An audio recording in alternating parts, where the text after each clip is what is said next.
Okay, so we saw the definition of equicontinuous. We'll say a function is equicontinuous if for every epsilon you find a delta which is independent of all the other things. The delta will be dependent only on epsilon and not on anything, like not even the function, not even the points. And whenever the points are delta close, the function values at both of these points will be epsilon close. Okay. Then we saw the definition of uniformly bounded. A function is uniformly bounded if its value is less than or equal to some real number.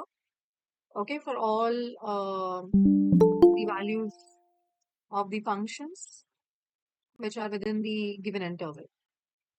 We started off with the proof by taking up a set of rational numbers. We call these set of rational numbers as Rk, where k can be infinite because capital F is infinite. Okay. Then we say that f of R1 is bounded because the entire set is uniformly bounded. So f of R1 is infinite and it is bounded. So infinite and bounded set will have a limit point, or rather every bounded set will have its own limit point. So by Bolzano-Weierstrass theorem, we claim that this is going to have a limit point. And if it has a limit point, there'll be a sequence which will converge to the limit point. This all you have studied in real analysis. All of this you have seen in real analysis. Okay, we're just making use of real analysis here. Okay, so we claim that there is a subsequence fn1 which converges to the limit point of fr1. In the same manner, we keep doing this. This was for r1 we did. Okay, you do it for r2, you do it for r3, and you keep doing it for any general rk. So you will get another subsequence every time. Okay, and each of these subsequences are convergent. Now we defined fm, f suffix m, to be the function fnm. Okay, where this fnm is that sequence, or fnm at rk we will define them as. Okay, we are going to claim that this new series which we got, or the new sequence of functions which we got fm, is uniformly convergent. That is what we are going to claim. Okay, so to claim it is uniformly convergent, we understand two things here. First, it comes from a set which is equicontinuous. So if it comes from a set which is equicontinuous, we use the definition of equicontinuous, which I have defined here. So this fm, okay, at t and t tilde, we're taking less than epsilon by 3 for all t minus t tilde less than delta epsilon. Because it is equicontinuous, we can do this. Okay. Now at the same time, we know that these fm's are convergent. We know these fm's are convergent. We have used the Bolzano-Weierstrass theorem and claimed that these fm's are convergent. Okay. So now these fm's are convergent. We use the definition of convergence, or the epsilon delta definition of convergence. Okay, not the epsilon delta, the epsilon definition. Okay, so I'll have over here for epsilon greater than 0. Okay, we will have some, we are going to use the Cauchy criteria over here. Okay, because we require the difference between fn and fm. So we want to use the Cauchy criteria in this particular case. Okay, so we will claim that for epsilon, by epsilon greater than 3, we have n epsilon. Okay, n epsilon over here. And this n epsilon, of course, will depend on the point rk. So we'll first prove it for rk and then we'll use it in general. Okay, so we would say this n epsilon, which is dependent on rk, and this n epsilon is going to be obviously greater than 0. It's a natural number. Okay, it's a natural number. Fine, such that this difference fn of rk minus fm of rk will be less than epsilon by 3 whenever n comma m is greater than n epsilon rk. So if you remember, this is your Cauchy criteria of convergence.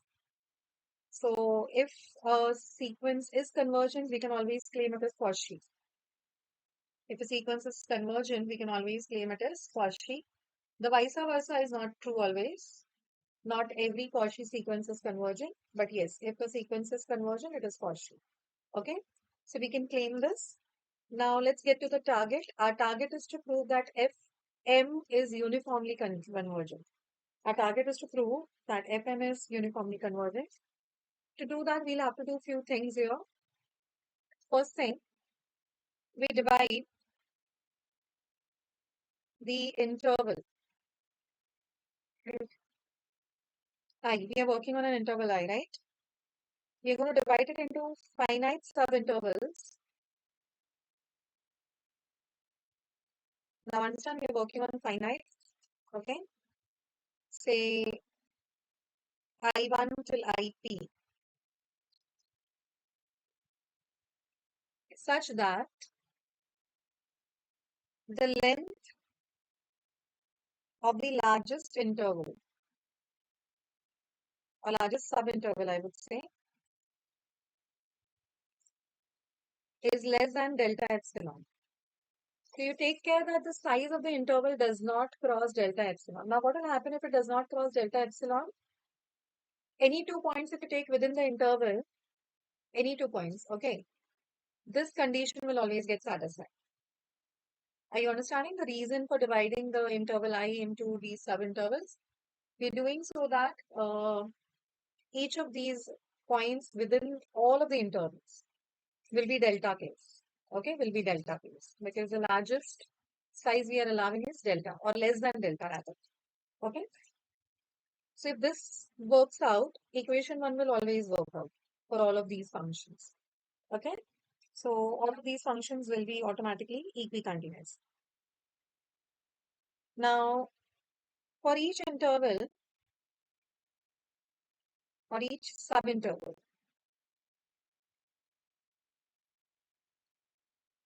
say ik of I, we're taking any random subinterval, okay? We choose a point rk bar belonging to ik. So we just choose some random point rk bar coming from ik, and if t is belonging to I, it implies that this t will belong to ik for some k between 1 to p. Okay, is that understood?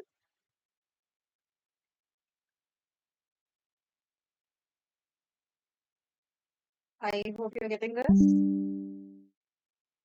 What is happening here is my interval I have divided into small subintervals. So the first one is I1, second is I2, third is I3, and so on. The last one I call it as IP. Somewhere I take a point P from I. So I belongs to one of the subintervals. This P belongs to one of the subintervals. From this same interval, I'll take RK bar. From this same interval, we'll take RK bar. Okay, fine. Also, we take N epsilon as the maximum of N epsilon for R1, N epsilon for R2, and because we have P intervals, N epsilon for R2. Okay, so we're taking these N's for each of these intervals up to the Pth interval, and we take the maximum value of these as N epsilon. Now, we need to show uniform continuity. So I need to show this value.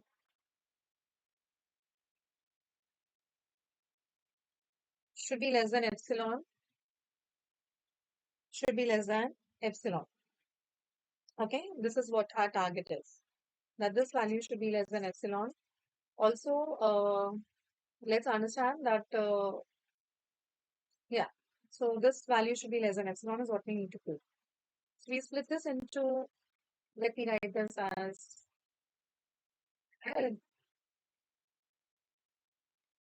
I'm subtracting this value and adding the same value. Again, we subtract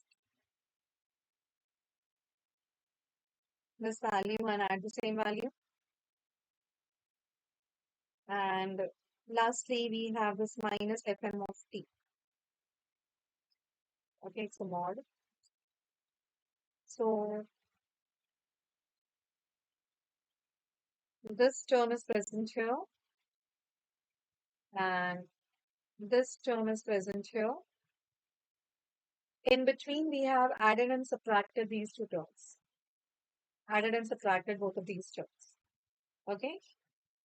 So once we have done this, we'll use the triangle inequality. So I now have fn of t minus fn rk bar first modulus, fn rk bar minus fm of rk bar second modulus, and the third modulus is this. Okay. Now let's observe the first one. The first one, it has fn as a function in both the cases. मतलब function दोनों में same है. Points अलग अलग है. एक में t है, एक में r के बार है. ठीक है. तो हमारे पास दो equations है. एक है equation number 1 which is for equicontinuity, and there is equation number 2 which is for uniform convergence. Okay, or convergence. So now tell me, in the first modulus, which one should we use? First modulus is less than epsilon by 3 by which one? Will it be less than epsilon by 3 using equation 1 or equation 2? Yes, students. I want the answer from here. First वाले में देखो दोनों में F N है, तो दोनों function same किस में है, 1 में है या 2 में है? Equation 1.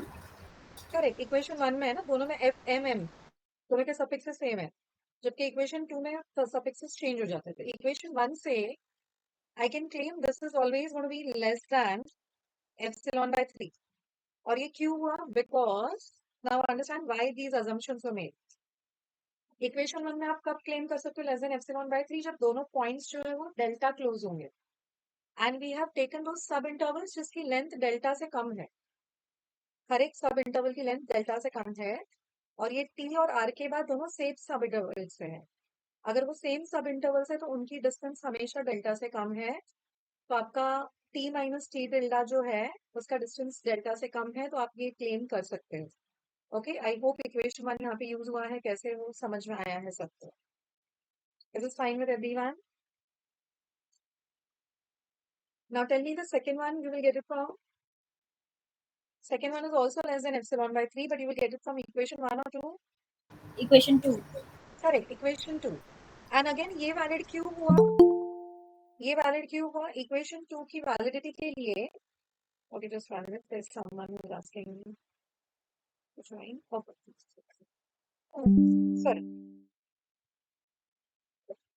Equation 2 की validity का condition क्या है? आपके जो function है f, n और m, जो suffixes है, that should be greater than n epsilon. Okay, और आपने जो n एप्सिलॉन अभी लिया है वो मैक्सिमम ले लिया सबका, जितने भी पॉइंट्स होंगे. तो आर के बाद किस भी इंटरवल को बिलोंग करने दो, ये n एप्सिलॉन जो है वो हमेशा वो कंडीशन को सेटिस्फाई करेगा, एंड देयरफॉर ये लेस देन एप्सिलॉन बाय 3 लिख सकते हैं. I hope this is clear. And what about the last modulus from which equation? Yes, students, you have fm again and again, so what will it be? From equation 1. Correct. So now from equation 1 and 2 I could claim this, and epsilon by 3 added 3 times becomes less than epsilon. This implies this subsequence fm is uniformly convergent. This subsequence fm is uniformly convergent. So this is what was asked here in Ascolis theorem. And yes, we have managed to prove it. I hope there are no difficulties in the entire theorem. If it's clear, please, or if there are any difficulties, please ask right away. Or we move to the next theorem. Is everyone okay?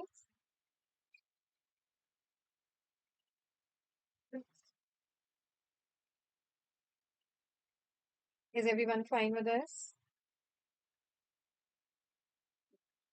Yes, ma'am.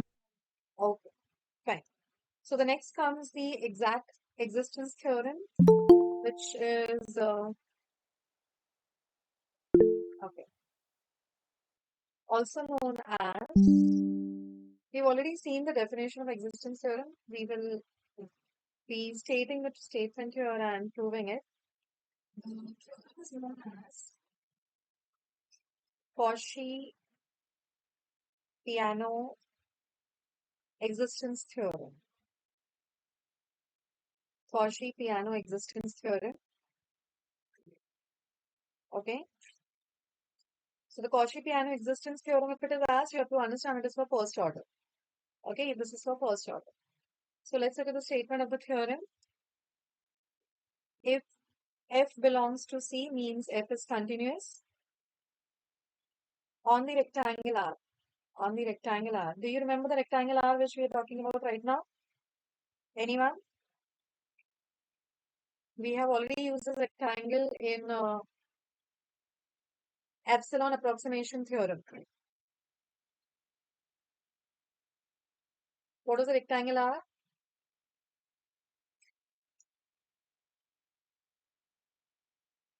Yes, please. Mod of t minus tau less than equal to a and mod of x minus beta less than equal to b. Very good. It was not A, but we had used alpha there. Okay, or we can use A, no problem. So I'll have mod of t minus tau is less than or equal to A. Okay. And mod of x minus xi was less than or equal to B. Okay. Then there exists a solution phi belonging to C1. When I say C1, it means the first order derivative is also continuous. Okay. Of the IVP, the IVP is given by x dash as a function of t comma x or t comma x of t. Okay. On mod of t minus tau is less than or equal to alpha. So the interval I is defined like this, for which phi at tau is xi. Okay. And alpha here would be the minimum of a comma b by m, where m is the maximum value of f of t comma x of t. Now, if you see, this is almost running parallel to your epsilon approximation theorem. बस फर्क इतना है, वहां पे epsilon approximation ढूंढ रहे थे, यहाँ पे एग्जैक्ट आंसर ढूंढना है. ठीक है, आपको एक एग्जैक्ट फंक्शन ढूंढना है for this particular equation. That's the only difference in the two theorems. I hope things are clear so far. Any difficulties? Okay. So now before we start with the actual theorem, there is a small part which you need to know. I'll state that first and then we'll start with the theorem. Okay. So, fine.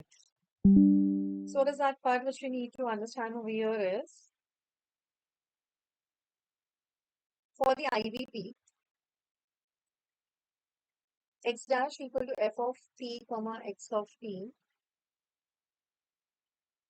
the standard solution is given by x equals to xi plus integral tau to t f of t comma x of t, or instead of t I can use another alphabet because upper limit is also t ds. This is the integral which every solution of the differential equation will always satisfy. Any solution of the differential equation will always satisfy this particular integral. Okay, so that's one thing which we will be using in the theorem. So you need to remember it. So let's look at the theorem. There are a few things which we are going to claim here. So I'll first put up the claim. So we're going to claim three things here. First, that phi is an exact solution. Phi is an exact solution of the IVP. Second thing that we're going to claim here is phi dash is continuous because the question says phi belongs to C1.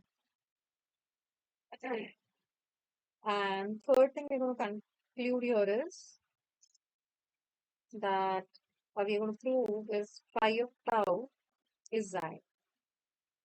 So these are the three things which you need to prove. And as we have already proved epsilon approximation and Ascolis theorem, दोनों को यहाँ पे use करना है. दोनों theorems के applications यहाँ पे लगेंगे. ठीक है? तो let's see how do we do that. Okay. We'll start with a sequence epsilon n. So epsilon n is a monotonic decreasing sequence of real numbers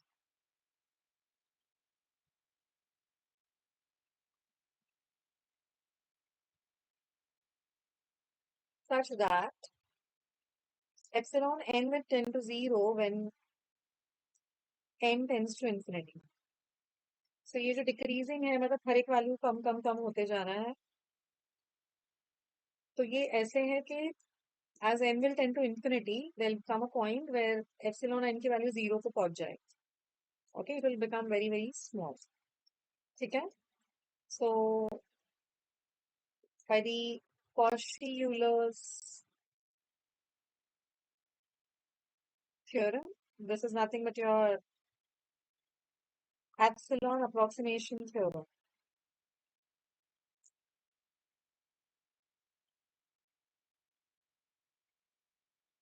There exists, or for every epsilon, that's what the theorem said, right?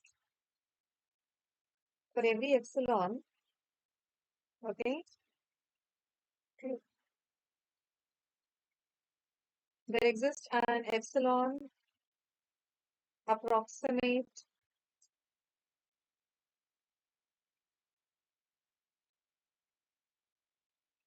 solution, say phi n, of the IVP, on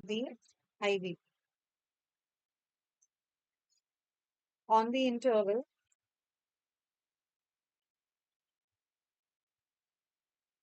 mod of t minus tau is less than alpha.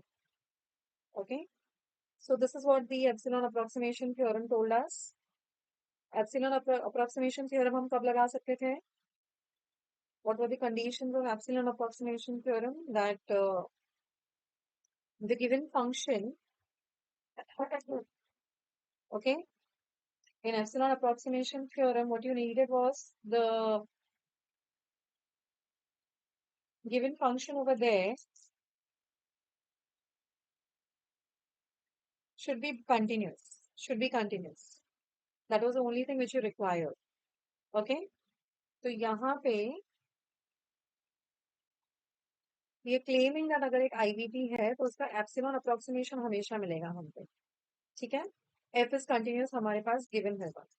F is continuous is given to us. See here, F is continuous is already given to you. Okay, if F is continuous on the interval, everything else is the same. So the given conditions are there, already exist for epsilon approximation theorem. So we can claim that there is an epsilon approximation which is existing over here. Chalo. So let's see. We will choose one such epsilon, some phi n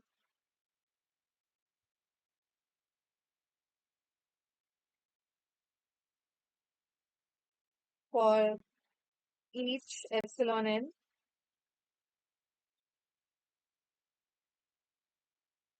such that mod of phi n times t minus mod of phi n times at t tilde is less than or equal to m times mod of t minus t tilde. Okay, for every t comma t tilde belonging to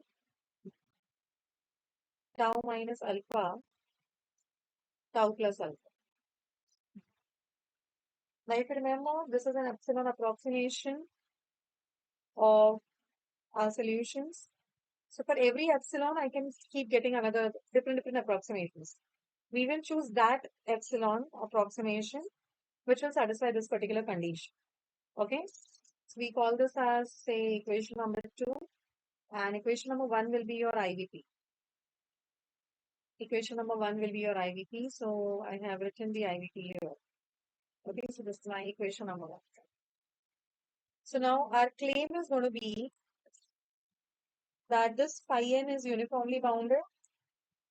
This phi n is equicontinuous. Why are we claiming this? Because let's understand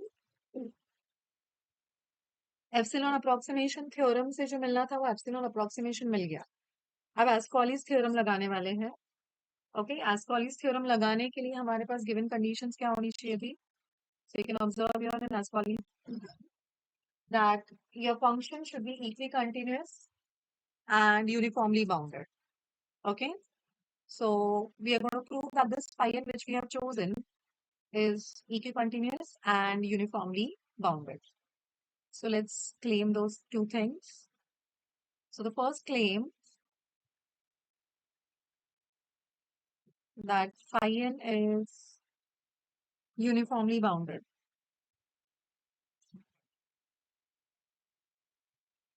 Uniformly bounded कब दिखा सकते थे? When we can show that there is an upper limit to it. Okay, there is an upper limit to phi n. So let's start doing this. In equation 2, I replace t tilde by tau. So my left hand side becomes phi n times t minus phi n times tau less than or equal to m times t minus tau. Okay, and of course tau does belong to this interval, right? Tau minus alpha and tau plus alpha, ये जो interval है, यहाँ पे tau है, यहाँ पे tau minus alpha है, यहाँ पे tau plus alpha है. Of course इसमें tau तो है, so that shouldn't be a problem. Okay, now observe, ये जो epsilon approximation मिला है वो भी हमारे IVP को satisfy करेगा. मतलब इसकी value हो जाएगी xi. This value at tau is xi. That's your IVP, correct? So I'll have mod of phi n minus, phi n at t minus xi over here, which will be less than or equal to m times. Okay, now this t minus tau will be obviously less than or equal to alpha. Let's observe. This t belongs to the interval t minus alpha, t plus alpha, which implies tau minus alpha is less than or equal to t is less than or equal to tau plus alpha, which implies that negative alpha is less than or equal to t minus tau is less than or equal to plus alpha. So now I can write mod of t minus tau is less than or equal to alpha. So that is what I'm going to use here. This becomes m alpha. This becomes m alpha. Okay, and this M alpha, if you see the definition of alpha, we have defined alpha here. Alpha is minimum of A and B by M. Minimum of A and B by M. Okay, so if A is minimum,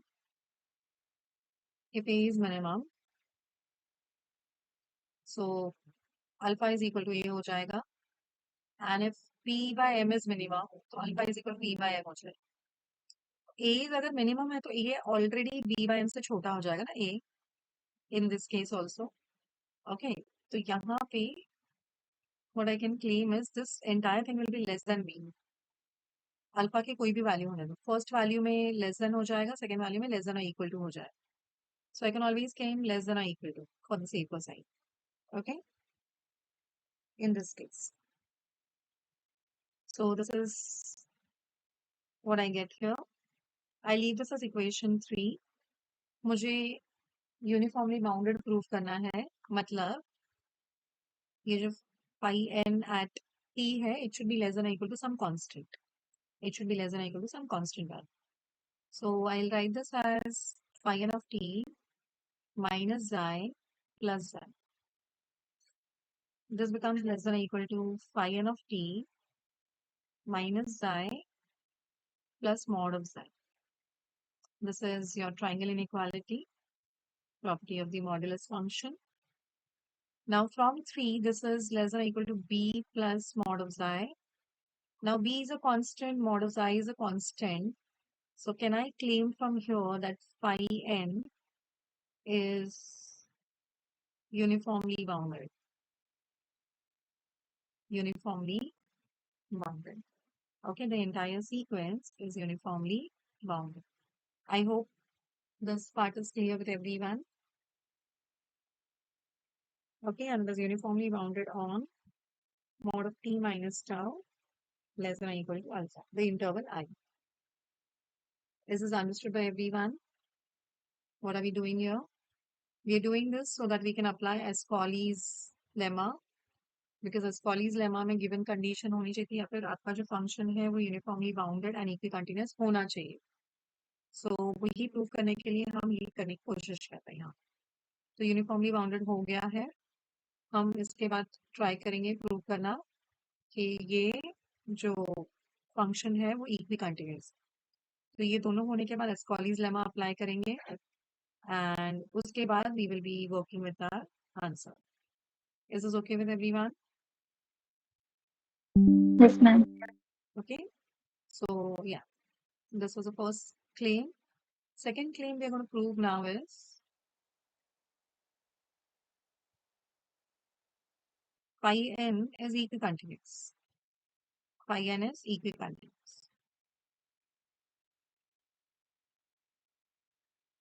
So to prove equicontinuous का definition जो हमारे पास था देख लेते हैं एक बार.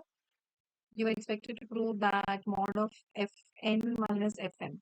Okay, the f at t and t tilde is less than epsilon whenever t minus t tilde is less than delta. और ये जो डेल्टा है वो एप्सिलॉन पे ही डिपेंड करेगा, किसी और चीज पे डिपेंड नहीं करेगा. ठीक है. Okay, so let's do this. It's going to be a very short thing actually. So let's see. For epsilon greater than 0, we choose delta epsilon such that 0 less than delta epsilon less than epsilon by m. Okay, m is that maximum value of the function. M is the maximum value of the function. Okay, so whenever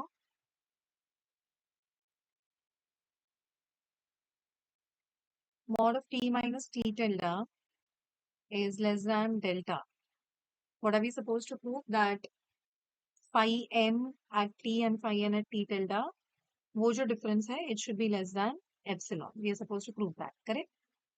So let's look at equation 2 again. Look at equation 2. So from equation 2,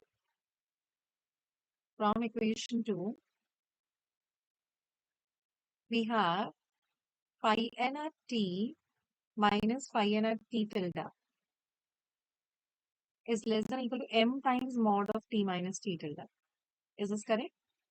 And this becomes now less than m times delta, but delta is defined as epsilon by m.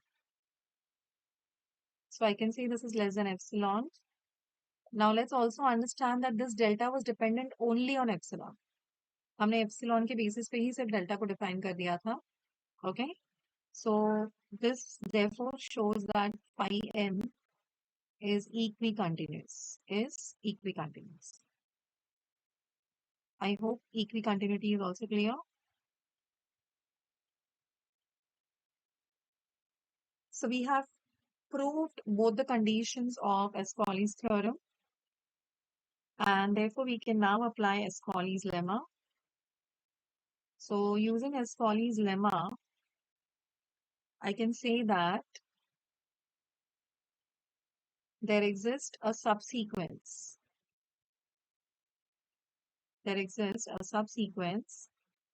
We'll call it as phi n k. Okay, and the subsequence again can be infinite of this phi n, which is satisfying both the Ascolis lemma conditions. Okay, which is uniformly convergent.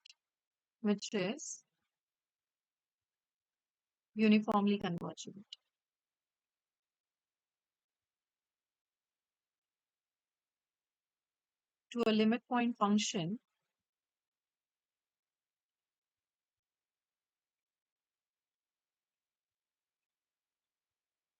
phi on the interval tau minus alpha, tau plus alpha. I hope you have understood now. This is where you introduced your phi.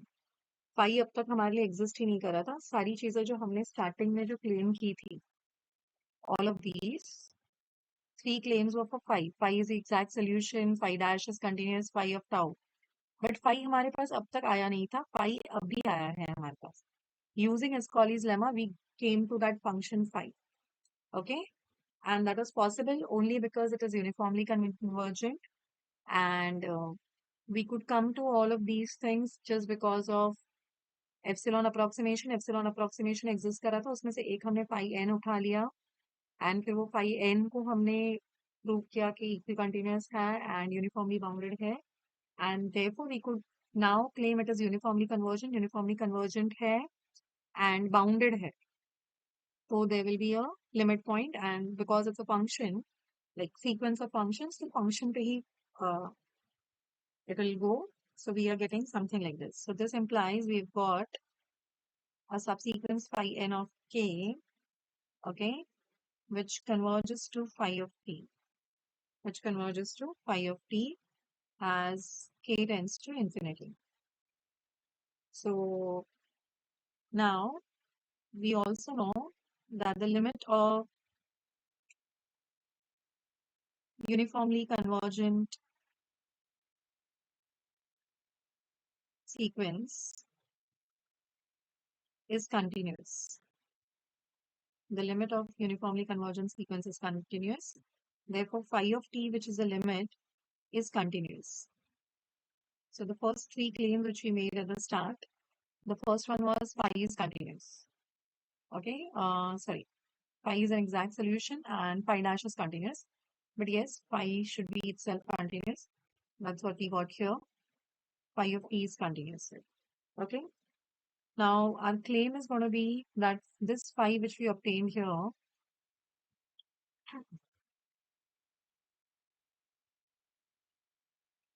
it is a solution of equation 1. Okay, IVP given in equation number 1. Now let's see how will we do this. We'll again use the epsilon approximation which we have. We know that phi n is the epsilon approximation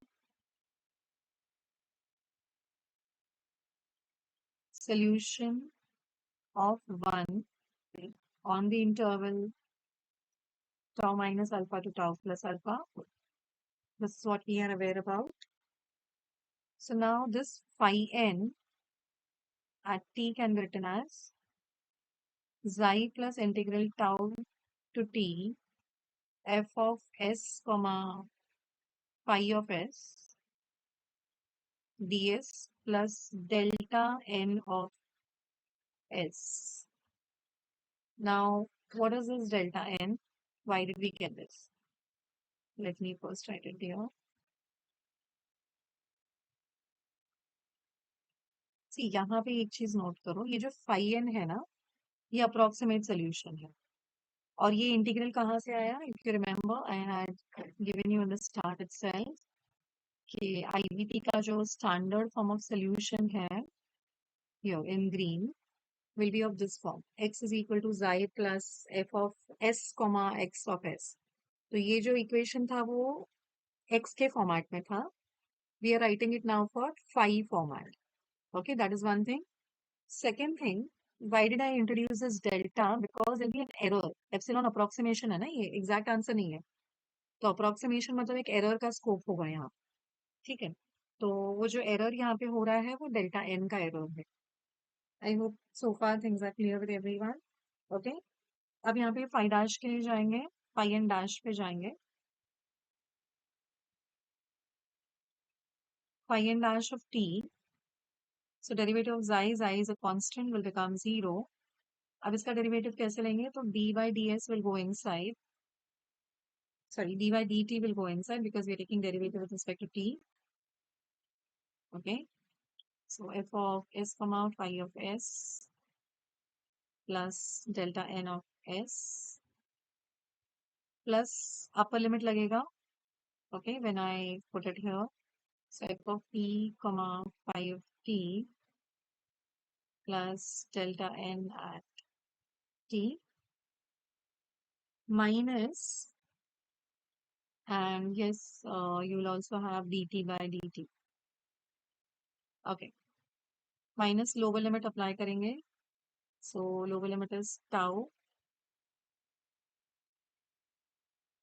plus delta n at tau d tau by dt. Okay. Now let's observe the first term is taking derivative with respect to t, but then the variable inside is s. तो t का term है ही नहीं, तो ये पूरा term 0 होने वाला है पूरा. The last term will also become 0 because d tau by dt will become 0. Tau is a constant, no?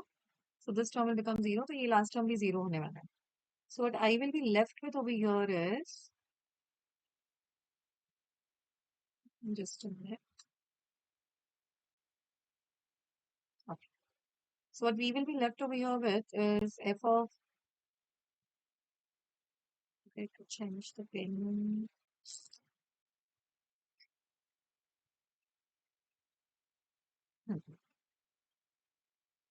F of t comma phi of t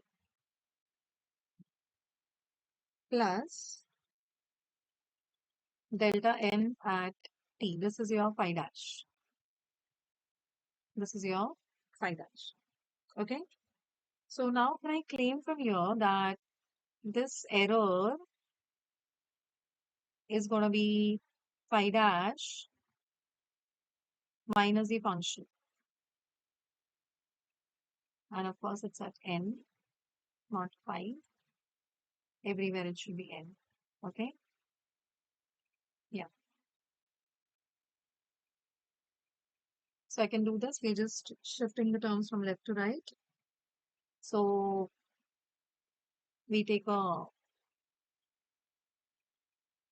mod on both the sides.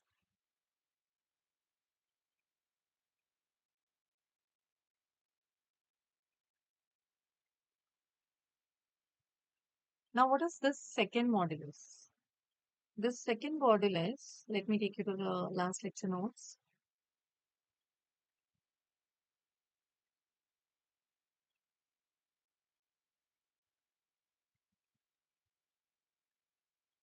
Yeah. Last lecture notes, the second modulus, look at this third equation phi dash of t minus f of t phi t less than epsilon. This was the condition for epsilon approximation, correct? So when I got this, I will definitely say that this is less than epsilon n because of the property of epsilon approximation.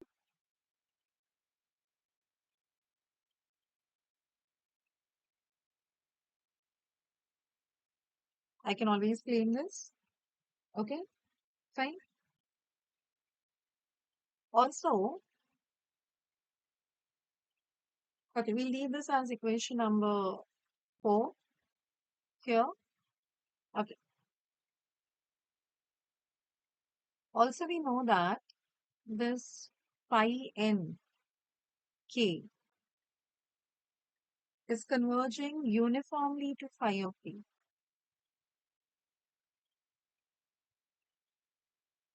This is what we had claimed before Ascolis, and Ascolis से हमको ये मिल गया था, correct? यहाँ पे तो ये हमको मिल चुका है already. So यहाँ पे can I say t comma phi n of k will converge to t comma phi of t, and f of t comma phi n of nk at t will converge to f of t comma phi t. Okay, we can do this. So if we can do this, I will put n is equal to nk in equation number 3. So let's look at equation number 3 again.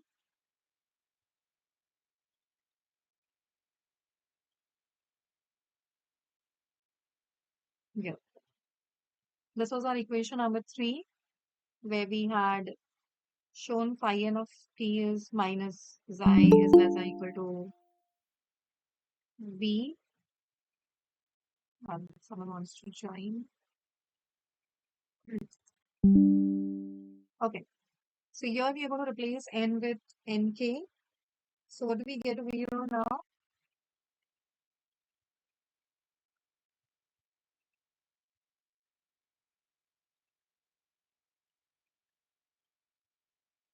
Okay, so it's 1 minute. I think there's some problem with the equation numbers. I'll call this as 5 and this as 4, and we're going to put n is equal to nk in 4, not in 3. Okay, in 4. Okay, so यहाँ पे डाल देना 4 में ये वाला equation n के डालेंगे, ठीक है? तो n के डालने से क्या होने वाला है?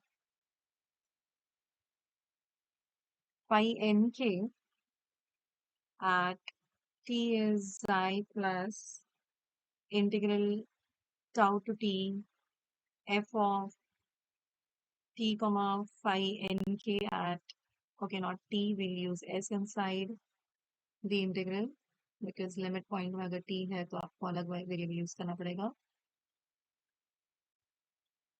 यहाँ पे भी s करना पड़ेगा इसको,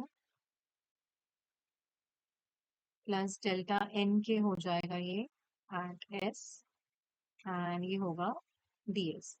वापस इसको हम अभी लिमिट्स लगाएंगे, limit as k tends to infinity. Okay, limit as k tends to infinity. तो ये जो लेफ्ट हैंड साइड है, फिलहाल एक स्टेप ये ऐसे लिख देते हैं, पाई एन के कहाँ टेंड कर रहा है, यहाँ पे देखो पाई एन के इक्वेशन नंबर 6 से देखो तो tends to phi t, it tends to phi t. So ये नेक्स्ट स्टेप में हो जाएगा phi of T.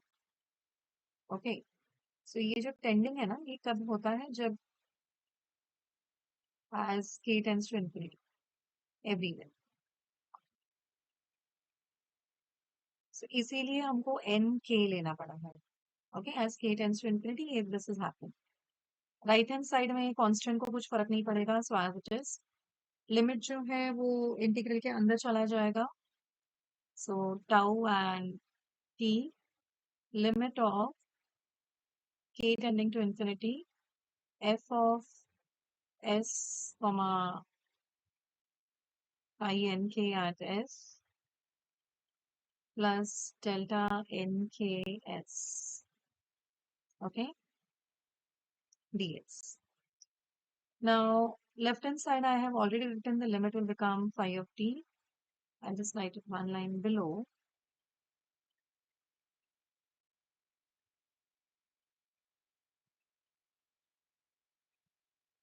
Okay, so write it here.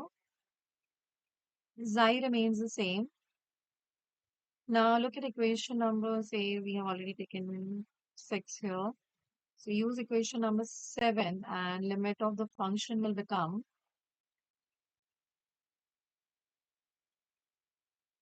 s comma phi of s हो जाएगा ये. Okay.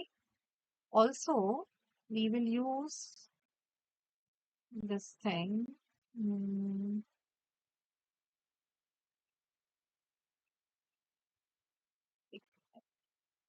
हाँ, equation 5. Mod of delta n is less than epsilon n. और ये जो epsilon n है हमने स्टार्टिंग में कैसा डिफाइन किया है इसको? Epsilon n is the decreasing function, right? Epsilon n tends to 0 as n tends to infinity. तो अगर यहाँ पे epsilon n k आ जाएगा ना because of delta n k, तो k tends to infinity रहा तो ये टर्म 0 हो जाएगा आपका और बचेगा यहाँ पे ds. बचेगा यहाँ पे ds. Are you getting? So now from this I imply that phi of t is an exact solution. Error नहीं बचा ना अभी इसमें. Of the equation 1. Okay, equation 1 में IVP का पार्ट नहीं है मतलब सिर्फ डिफरेंशियल इक्वेशन है. So I can say of the differential equation x dash is equal to f of t comma x of t. So first claim मेरा clear हुआ अभी. जो स्टार्ट में हमने 3 क्लेम किए थे उसमें से फर्स्ट क्लेम अब तक क्लियर हुआ है sir. That is phi is an exact solution. अब मुझे दिखाना है फाई डैश कंटिन्यूअस है एंड मुझे ये दिखाना है फाई ऑफ टाउ इज जाई. सो फाई डैश कैलकुलेट करेंगे पहले. ओके, फाई डैश कैलकुलेट करेंगे. तो फाई डैश इसी इक्वेशन से कैलकुलेट करेंगे. आई थिंक इक्वेशन नंबर्स अभी कहाँ पहुंच गए थे? 6 7 हो गया था. इसको 8 लेते हैं. Okay, so differentiating equation 8 with respect to t, small t. So I get phi dash of t here. Xi का डेरिवेटिव 0. यहाँ पे d by dt अंदर चला जाएगा. F of s comma phi of s and yeah. फिर उसके बाद मतलब ds, ये जो आंसर आएगा उसका. हाँ, प्लस अपर लिमिट लगाएंगे f of t comma phi of t dt by dt minus lower limit लगाओगे तो f of tau comma five tau d tau by d T.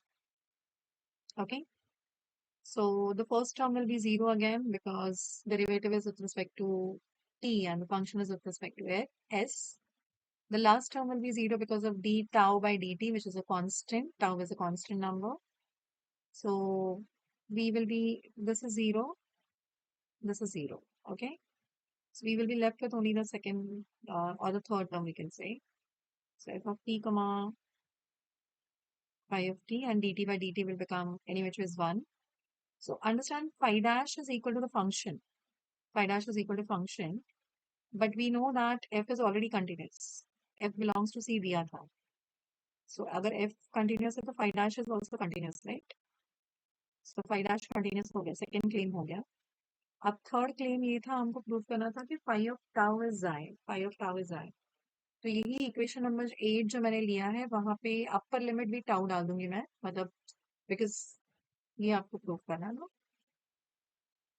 यहाँ पे फाई ऑफ टाउ चाहिए तो अगर यहाँ टाउ डाला तो यहाँ भी टाउ हो जाएगा. Okay, so in equation number 8 we replace t is equal to tau in equation number 8. So left hand side becomes phi of tau, right hand side is xi, plus integral of some terms from tau to tau. अब integral में अगर दोनों के limit same होते तो answer 0 ही आना है. तो यहाँ पे सिर्फ बचेगा xi. Phi of tau is xi बचेगा. And this is what you wanted to prove again. Okay? So hence the existence theorem is proved. The existence theorem is proved.